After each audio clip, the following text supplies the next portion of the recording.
आप देख रहे हैं इंडिया टाउन न्यूज, भारत की बात। नमस्कार, आप देख रहे हैं इंडिया टाउन न्यूज। मैं हूं आपके साथ कमर गौस। देश में इस वक्त लोकसभा चुनाव का आखिरी दौर चल रहा है।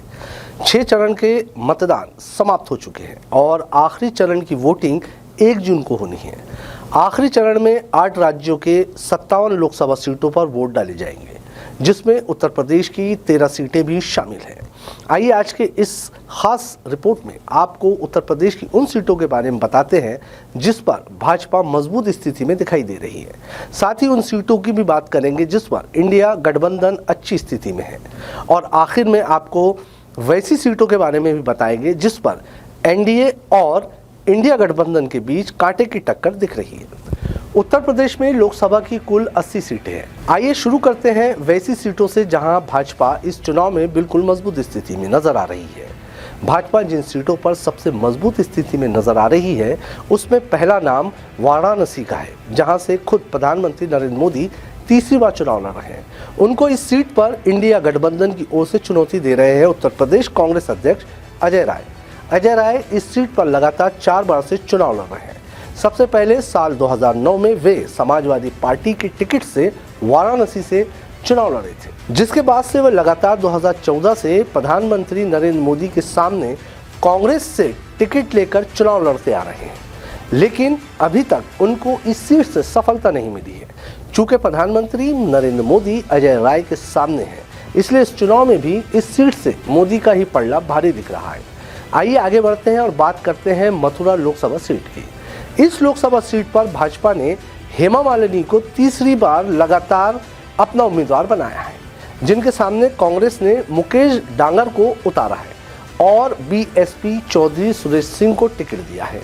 और इस त्रिकोणीय लड़ाई में बीजेपी से हेमा मालिनी को जीत मिलने की उम्मीद ज्यादा है। वहीं बात करें बागपत सीट की, तो यहां से भारतीय जनता पार्टी की सहयोगी पार्टी राष्ट्रीय लोक दल के उम्मीदवार राजकुमार संगवान भी आसानी से जीतते हुए नजर आ रहे हैं। इसके अलावा लखनऊ, बरेली, गाजियाबाद, गौतम बुद्ध नगर, फर्रुखाबाद, मिश्रिख, शाहजहांपुर, लखीमपुर खीरी, धौरहरा, गोरखपुर, कुशीनगर, देवरिया, फैजाबाद और सुल्तानपुर, इन सभी सीटों पर भारतीय जनता पार्टी आसानी से जीतती हुई नजर आ रही है।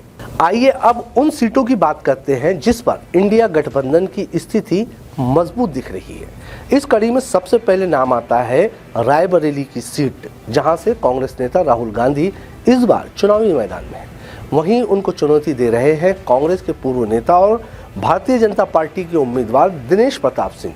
रायबरेली की सीट कांग्रेस की परंपरागत सीट रही है और इस चुनाव में भी ऐसा लग रहा है कि राहुल गांधी बड़ी आसानी से इस सीट से जीत दर्ज करवा लेंगे। इसके अलावा कन्नौज लोकसभा सीट से अखिलेश यादव, मैनपुरी से डिंपल यादव और आजमगढ़ से धर्मेंद्र यादव भी समाजवादी पार्टी की ओर से आसानी से जीत दर्ज करा सकते हैं। वहीं इटावा और बदायूं में भी इंडिया गठबंधन मजबूत स्थिति में नजर आ रहा है।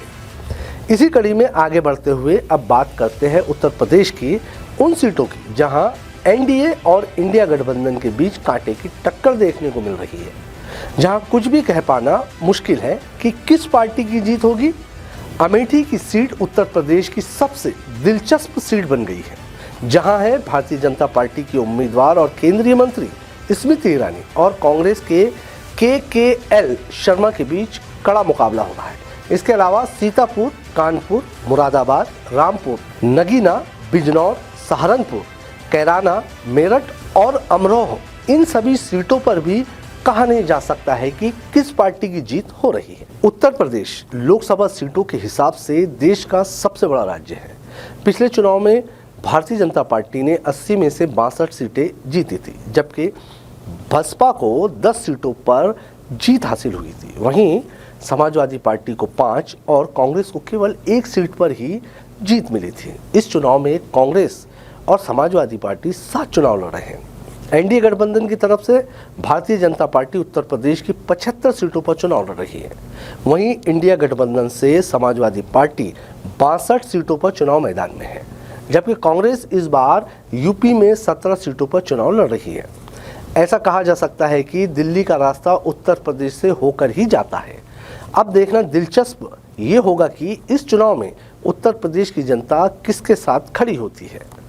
आज के हमारे पॉलिटिक्स के सेगमेंट में फिलहाल इतना ही। मुझे दीजिए इजाज़त।